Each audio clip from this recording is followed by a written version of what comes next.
You're listening to Sox in the Basement, a production of the Broadcast Basement Limited, where every show is 30 minutes of good and comes from a basement bar on the south side of Chicago. Pull up a stool, pour a cold one, and join us right now for Sox in the Basement. Heard everywhere podcasts can be found, and always at soxinthebasement.com. And welcome into my basement. Sit down at my 9-foot homemade oak bar. Pour yourself a cold one. This is Sox in the Basement. Over 2 years going strong. For fans, by fans. And brought to you by the fine folks over at Family Waterproofing Solutions. Family-owned, veteran-owned, female-owned. Great Sox in the Basement deals if you reach out to them. They service nearly every part of northern Illinois and northwest Indiana. If it's got to do with your foundation, anything ground level or below, they've got you covered. FAMWS.com. My name is Chris, and his name is Dave. Dave is going to be joining me on the phone in just moments. He had to rearrange his work schedule just so he could watch Game 1 against Oakland. He runs his own business, so he can do that, but that meant he was there very late on Tuesday night. I didn't want to make him come all the way over to my house, so Dave going to be on the phone to talk about Game 1, the rest of the week, what's going on around the team, things that we learned about, really, in the last couple of days leading into the White Sox going into this series with Oakland. And it's a glorious day on Tuesday where the White Sox go and play their first postseason game in 12 years and get the win, but an even better day on Wednesday when they have an opportunity to advance to the next round of the postseason, because it's a short 3-game series. They got Dallas Keuchel on the mound. I like our chances a lot. Right before Game 1 began, I was on Twitter on the Sox in the Basement account. I said, White Sox in 2. Forget this third starter nonsense. Let's just get it done. And that opportunity exists if you're listening to this show before Game 2. If you're catching up with the show after Wednesday's game, don't worry. We got lots to talk about the White Sox. We learned a little bit about the inner workings of the team, I believe, this week. I will tell you this, though. Super excited to see that somebody grab control of this team with the roster that was put out there for the first round and the lineup that was presented for Game 1. I know a lot of people think that I just want to harp on Ricky Renteria all the time, but trust me, you can go back and listen to episodes of Sox in the Basement where I say maybe this guy is the manager. I love the culture that he brings. I think the young players respond to him. There's a lot of great things, but strategically over the last couple of weeks, absolutely terrible. But over the past week, some interesting things came out of Renteria. And then actions that happened before the playoff series started were also very, very interesting. We're going to dive into that. First off, Tim Anderson. What a stud. Let's think about this. This man chirps a little bit, talks about how they obviously haven't done the scouting report or they don't know them or what. I can't even remember exactly what he said, but he basically says the A's were dumb to start a left-handed pitcher against this team. And they were. Bob Melvin. Bad idea. I'm pretty sure there's a podcast in Oakland ripping you for being a bad manager this week. Jesus Luzardo is a pretty good pitcher. He's also a young pitcher going up against a team that eats lefties for breakfast, lunch, and dinner. And yeah, it wasn't a 10-run explosion, but there's a reason he was out of the game very quickly. But TA 3 for 4 after basically saying they don't know us. They obviously haven't checked in on us enough. They don't know who they're facing. I mean, he backed it up. That's a leader. I love it. Jose Abreu, a leader. In fact, those two guys really are the catalyst to the entire offense. Adam Engel has the big home run. And again, this guy should be playing a lot more. He's much better against left-handed pitching. But I love that defensive alignment. I'd love to see him out there every single game. It would be awesome. But think about Anderson with the leadoff hit. And sure, he doesn't come around the score. In fact, Abreu gets him moved over, and then the two of them are left on base. So the next time Anderson comes up, he gets on base again. And this time Abreu's like, nope, I'm not getting stranded. And he hits a 2-run bomb. Those two guys were the engine that made the offensive car go. And then Lucas Giolito, an absolute stud. That's what you want an ace to do. That was a determined pitcher. That was his first postseason game, and he had the jitters, obviously, and he was backed up by great defensive play. But that's an ace right there. And I think Dallas Keuchel and his relationship with Giolito, I'm reading between the lines on a lot of things that are being said, and we don't get a lot of stuff out of camp. We don't get a lot of stuff out of the locker room because of the fact that we're so cut off from them during COVID-19. But it seems obvious. That's why a Dallas Keuchel is there. Postseason experience and an influence on the guys on the staff that need it. Lucas Giolito, if you're not sold on him right now, I don't know what else he needs to do to sell you on him. Incredible. I'm going to bring in Dave, though, right now. I want to ask him, what did you think, bud? The first thing that struck me, Chris, the lineup. No Edwin Encarnacion, no Nomar Mazara. I had to do a double take. I don't know. Now, maybe you have this stat that you could look this up. The last time that we had both no Mazara and no Edwin Encarnacion in the lineup at the same time, it was brilliant. You took the two most useless parts of your lineup and you stuck them on the bench. Look at the result. The thing that struck me the most, looking at the roster coming out for the first round, and the fact you didn't have Reynaldo Lopez on there, you added Zach Collins on there, so you had a third catcher, right, and everything that was going on. The thing that struck me was then I sat down and I thought to myself, wait a minute, let me look at some of the quotes that came out over the last couple of days through a different prism. We had Ricky Renteria telling Scott Merkin, who's been on this show before, and other beat reporters, that Edwin Encarnacion, and I'm paraphrasing here, but he said it, had earned the right to be out there starting in the postseason. And then a couple of days later, as the slide continued, made a comment about how some people might have to, just right towards the end of the season, some people might have to swallow their pride a little bit, and we might have to do things a little bit differently. I kept thinking that was him deciding that Edwin was not going to be the guy. But is it possible? Like, I look at the roster. Rick Renteria isn't the only guy coming up with who's going to be on the playoff roster. No. Rick Hahn's sitting there with him. There are other people in the room with him. Did Ricky Renteria have to swallow his pride too? I don't know if that's true or not, but that's what it felt like. Like somebody said, no, Rick, this isn't working. This is what we want to do. This is how we want to attack this. And he may have had to sit there and say, maybe some of these critics of me were right. Because guess what? This has to hurt Ricky internally. I mean, if he wins, he won't care. But he's been sitting around telling people like you and like me and anybody else that has criticized his lineup that we're all crazy. But in the end, what we've been asking for the last 3 weeks is actually happening now all of a sudden. So he had to swallow a little pride as well, right? Yes. And we've known this about Renteria for as long as he's been here. He has his guys. And for whatever reason, his guys have earned the right to play every day. I mean, it doesn't matter if you're batting 137 or whatever Encarnacion is batting. And I thought about it too. It was such a drastic change to the lineup. Like, we texted about it, and I said it right off the bat. Like, when the lineup came out, I'm like, this has to come down from Hahn. It has to. Ricky wouldn't do this. Ricky has never done this. I couldn't find a game. Like I said, I could not find a game where both of them sat on the bench the entire game at the same time. I mean, and does it surprise you, though? If you're Rick Hahn, you're like, look, we've spent all this money on talent. We've developed these young players. The time to win is now. Stop with this, oh, well, I've got a gut feeling, or, I have a hunch, or, this guy has earned the right to be out there based on previous merit, or, I'm going to go out there and paint a Picasso today. No. Put your best players out there, dude. It's the postseason. So I thought immediately this came down from Hahn. It had to have.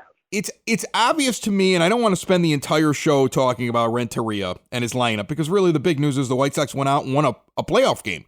But the narrative already that you're seeing from some of those that are around the team covering it on every day is that the Sox are pushing a narrative now that Ricky was experimenting over the last 10 days, that he wanted to test guys to see if they had it in them. So they're excusing away the last 10 days. Now, it might work out perfectly, because the A's may be a great matchup compared to a lot of the other teams they could have run into.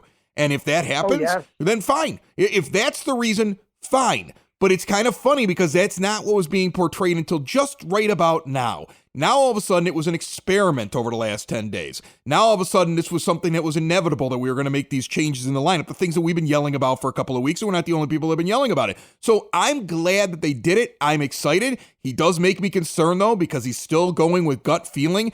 The announcers for ESPN were absolutely brutal to listen to in Game 1. Just absolutely brutal. But I will tell you this.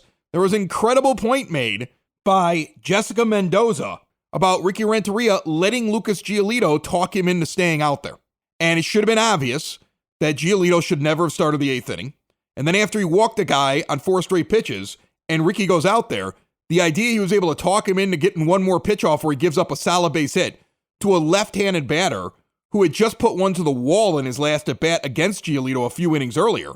And you had Aaron Bummer ready to go because that's his job, is to get that lefty. At that moment, Ricky Renteria again showed that even though there was a path and there was a right thing to do, he almost allows his players to talk him into things, and he can't help himself with this. He deserves to go back out there. I heard that on the postgame show. In fact, I want to say it was on the baseball show that follows the postgame show tonight. Are you talking ESPN guys or White Sox guys? I'm talking NBC Sports. I'm talking on NBC Sports. They did their postgame, and then they had the baseball show afterwards, and it was immediately floated that Giolito had earned the right to go out there. And in the postseason, there's no such thing. In the postseason, it's who's the best guy for this inning to get the outs to win, because you have no guarantee with a 4-run lead. And guess what? If Marshall and Bummer don't come in and lock that thing down, if you don't get some really nice defense when you needed it at that moment, that game could have been broken back open. We could have had a 1-run game. We could have had a tie game. It could have been a disaster. And those little moments, those are the things that I always remember about Ricky Renteria. He did not win the game tonight. He could have lost the game tonight. His team played over his mistake. And that's not to say that there's not other managers that are stupid. Bob Melvin's an idiot. He basically ignored the fact the White Sox do nothing but destroy left-handed pitching and said, I'm starting a left-handed rookie pitcher. Yeah, you're right. And look, Chris, here's the thing. We don't know. It could very well be that Ricky knew that he was going to do this all along, but wanted to give these last 10 games, wanted to give, Mazara and Encarnacion, knowing that they're on the hot seat, a chance to prove themselves, to prove they belong on the starting postseason roster. And hey, guess what? They didn't. So maybe it was the plan all along. I don't think so. I think the lineup came down from Hahn, to be quite honest. But whatever. We've won our first game, very important game in the series. Giolito, man. Let's talk about him for a little bit because, dude, what a stud, man. He goes into the 7th inning with a no-hitter. Yeah, he's only the 5th Major League Baseball pitcher in the history of Major League Baseball to enter the 7th inning in a postseason game with a perfect game. That is absolutely incredible. Now, ESPN did everything they could to jinx it. It was like they just kept saying it over and over again because they just couldn't help themselves. But I don't really believe in that stuff. But Giolito benefited in the first couple innings from spectacular defense. Luis Robert made a couple of really great jumps on balls and gaps so that were going to fall in, and he makes them look easy, but he could very easily have given up a couple of hits just in those first couple innings, and then he settles down, and he starts finding that high fastball, and he starts finding where he wants to put the pitch. And the umpire was a little off, but he was doing it for both guys. And sometimes he got the benefit of a call, just like sometimes there was a benefit for Luzardo or one of the A's pitchers. He took every advantage that he could. He got great defense behind him, and he did everything he was supposed to do. And to be honest with you, I don't want anybody to think that me sitting there saying, Ricky shouldn't have brought him out there for the 8th inning to besmirch Lucas Giolito. Lucas Giolito had a great game, but Lucas Giolito, I would have liked to have seen him leave on a high. I would have liked to have seen him walk off feeling confident instead of going out in the 8th inning, and then he looked pissed off in the dugout for the entire 8th inning when he got taken out. Then he was on edge, and right. he was putting that on him. And he shouldn't have to put that on him. He had done something great. Allow him to come off the mound after 7 innings. He struggled a little bit in that 7th inning. He got a great pick by Moncada that really bailed him out. If Moncada doesn't make that amazing play to his left side, the ball goes out there. It's a base hit, and now he's in even more trouble. Then he found a way to get out of the inning that he was in, and then you put him back in there when he was already having trouble. Here's the weird thing, Dave, and I just want to float this, and maybe I'm crazy, but a lot of people watch the game. The speculation on the TV was that he's done based upon his body language. I thought he was done too.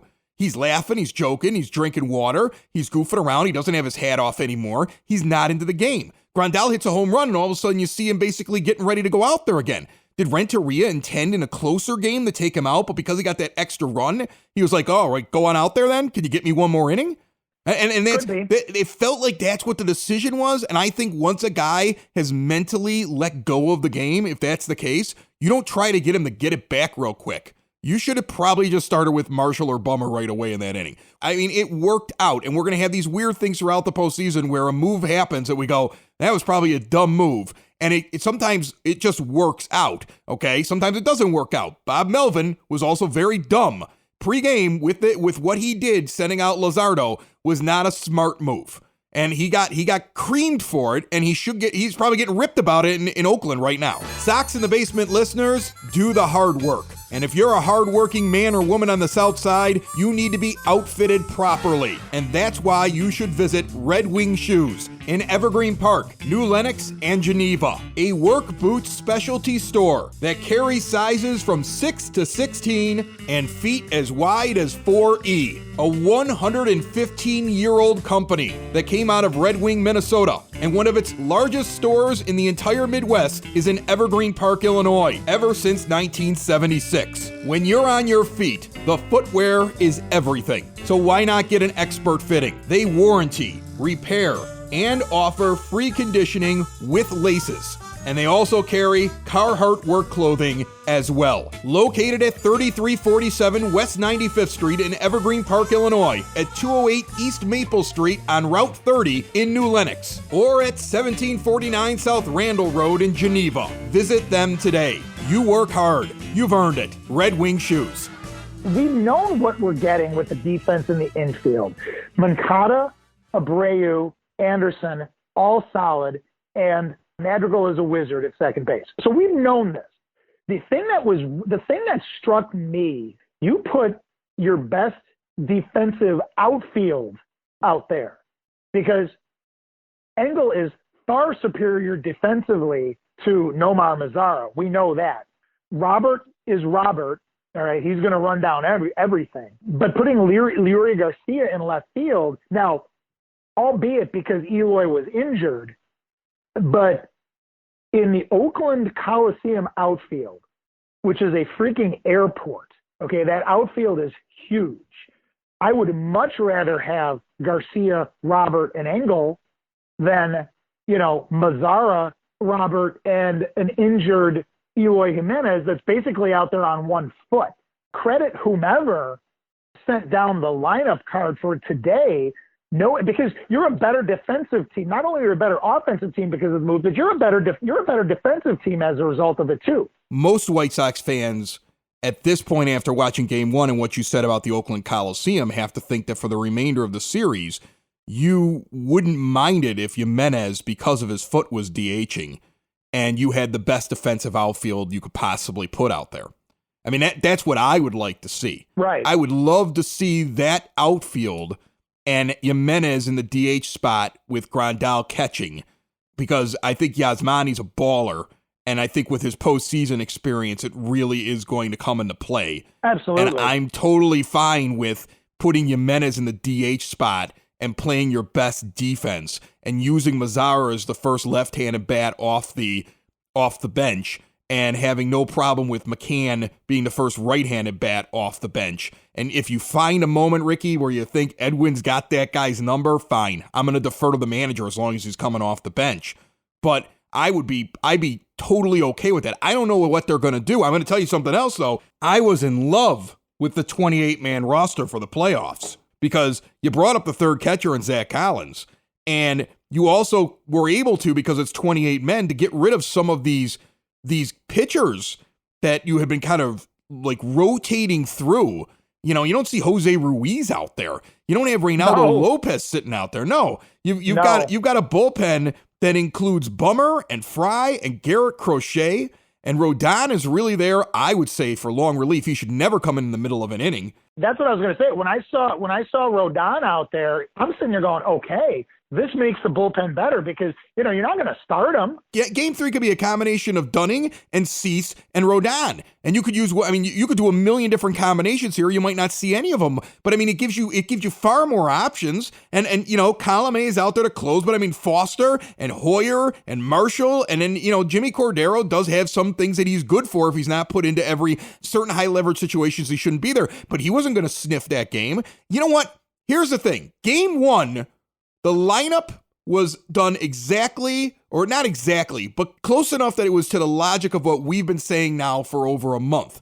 And the decision-making of who was coming in from the bullpen was also correct. The only mistake that was made was the delay in replacing Giolito. But that was really the only mistake. It was nearly a flawless way to run the team, and it resulted in a win. And it'll be, look, we said it all along. Look, I am not the biggest Ricky Renteria fan. There have been times where I've sat there and said he does a very good job with his clubhouse. He does a very good job with certain aspects of it. But strategically, he has driven me nuts this year. When it comes to the way he's deployed his players in his lineup, he has driven me nuts this year. But if I see this going forward, it'll be very hard for me to sit there and say, well, they should replace him in the offseason. He's going to make mistakes just like every other manager in Major League Baseball. He left in Giolito a little bit too long. They got over the mistake. But otherwise, everything else he did was right. There was one stupid thing that he did. Dave, I love the White Sox like my family. And whether you're braiding your daughter's hair, taking care of a sick parent, giving a promise to your baby that there's nothing in this world that you wouldn't do for him. For 175 years, New York Life Insurance Company has lived by this belief. Love is more than a feeling, it's an action. And putting your love into action starts with a simple phone call to your local New York Life agent. David Miller, big White Sox fan, big fan of Sox in the Basement, can be reached right now, 773-957-3630 or at newyorklife.com. He'll make sure your needs are always first, just like you do for your family. David Miller, 773-957-3630 or newyorklife.com. And I think this is a team that we can beat in the A's. And I think without mistakes, decision-wise, we have more talent.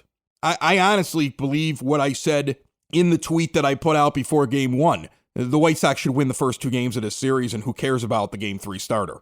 And after what Giolito did in Game 1, and Dallas Keuchel, that's a postseason man right there. I mean, there's a guy, they put his postseason numbers up there. He knows what he's doing out there. There's a good chance he goes out there and puts together a really solid game, and you only need a couple of runs to win it, and it doesn't matter if you're going up against a righty. And I think that there's a really good chance the White Sox win both games. But all that said, I'm truly enjoying this. This is fun. I find it funny, though, that I have gotten things that have been sent to me over the last week or so with people that are saying that we're too negative or, we just hate Ricky Renteria. I want to make a point real quick here. It's okay to be critical of your team when they're in the middle of a losing streak and you're a fan of that team. If you, I get the fact that sometimes people are in love with, a certain guy. That's your favorite player. So no matter what the guy does. I remember I used to have a guy who used to get mad at me all the time because I thought Nicky Delmonico couldn't play. And I got it. The guy just liked Nicky as a person. You met him a couple times. Good dude. But I still stand by the fact that Nicky Delmonico is not a part of this team. There's a reason why Nicky Delmonico is not here when we finally made it to the postseason. There's a reason for it, okay? I stand by a lot of the things that we say on this thing because it's okay to be critical of your team and still be a fan of your team. And I find it it gets crazy. I purposely have been trying to stay off of White Sox Twitter because there are people that just plant their flag about a certain guy and then they just can't handle somebody pointing out that guy's not doing a good job. So if you are a Ricky fan and you don't like the fact that we're pointing out his mistakes, you can point out that I'm wrong about what he did. But if what he did, he actually did, I'm not picking on the guy. I'm pointing out what he did was wrong, and I'm pointing out what I would like to see changed. And I'll be honest with you, it changed. It changed in the postseason. It changed with the lineup that was sent out, or with the 28-man roster for the first round, and it changed with his initial lineup. I am totally and utterly ecstatic about that, and it made such a difference. And if it continues, we can go far in this postseason. We really can. It could be an awful lot of fun here in this tournament. And wherever we go, as Don Paul said on Saturday, is gravy. But trust me, what Don Paul said on Saturday, Dave, he pointed out on this show, players know which guys belong on the roster and which ones don't, which guys belong out on the field or in the lineup and which guys don't. And if they don't see that happening when it's playoff time and it's gut check time, when it all matters every single moment, you lose the players. And he said it, and I think that kind of attitude is real. And I think you have these pitchers, especially a guy like Keuchel, who I think is going to be front and center for the White Sox as long as they're in the postseason. A guy like that is I want the best guys behind me. I want the best guys at the plate. And the team, for the sake of the team now, can't worry about people's feelings. They got to put the best guys out there. Yeah, no, totally agree. And Keuchel will let you know, too. He'll tell you. Keuchel has got no qualms about telling you what he thinks if the people that are behind him or providing his offense are not up to par, or if the team just isn't playing up to par, he will air that grievance. We've seen that. Look, This is great. You know, this is the first time we've been in the playoffs for 12 years. 2008. And it was almost kind of like, I said it like 2008 it kind of almost didn't feel anything like this, because 2008, we had fallen apart at the end, but the Twins fell apart, but everybody else fell apart. And, we won the blackout game, which was, obviously incredible. But, when you got to the Rays, it was kind of like you were playing with house money. It was like you knew you really weren't supposed to be there. You probably weren't going to beat that team. Maybe you get one game off of them, which they did, but it didn't feel like this. It didn't feel like they had a chance to go really deep into this thing, especially not like it does this year. I mean, especially considering, Chris, the matchups that are in front of them. Because with how it fell, now, instead of having to deal with the Indians and or the Yankees and or the Rays, going through that whole meat grinder, you get the A's, which are, I think, a great matchup for the Sox. And then you get, after this, you're going to get either the Astros or the Twins, both of which are better matchups for the Sox than Yankees, Indians, or Rays. They can go. You can see this team easily go 2-3 rounds deep, dude. Oh, I can see this team very easily getting to the American League Championship Series. This team can beat Oakland as long as they're being managed properly. And guys like Tim Anderson, he talks the swagger and then he backs it up by going out there and going 3 for 4. And Abreu continues to do what he's doing. And Luis Robert is starting to come out of it, and he's playing great defense out there. And then they got the Twins, who they split the season series with, but they won more recently than they lost. So they have an excellent opportunity there to go out and beat them, or they get a team that went in with a losing record. And I know the Astros are getting hot, but I don't know if the Astros have enough to take on the White Sox. So whatever happens here, I think the Sox have an excellent chance to go into the American League Championship Series. Then they're going to probably run into the Indians, the Yankees, or the Rays, and they're going to have problems. Cross my fingers if they make it, do a cartwheel. If not, hell of a first season coming out of the rebuild. Let's go get them in 2021. Well, I'll tell you what, just a quick note to that story. Dude, Bieber got shelled tonight by the Yankees. I don't know if you were watching it, but man, the Yankees just absolutely crushed the Indians tonight. And I got to tell you, Chris, I got a little smile on my face when I checked that box score. because number one, screw Cleveland. Okay. Number two, selfishly, that's going to mean people are going to look at how Jose Abreu played today, and they're going to look at what Bieber did today, and that's going to be a few more MVP votes in Jose's direction. I think the Yankees are about to get really hot really quick. I think there's a good chance to see White Sox Yankees in the American League Championship Series, but I'm only going off of the very beginning of this postseason. We haven't even gotten out of the first round yet, so I'm not getting cocky, okay? But nope. I do feel far more confident because the team came out and wasn't flat, and the team's lineup looked correct, and the guys that were put on the final roster were correct. And even though the things that were coming out of the manager's mouth for the last week and a half suggested that would not be the case, it was the case. And if that's the case, this is a completely different ball club. If it's run the right way, this ball club is deadly. They start to believe in themselves, sky's the limit for them. Sox in the basement. Sox in the basement. Sox in the basement. Sox in the Basement. Heard everywhere podcasts can be found, and always on soxinthebasement.com.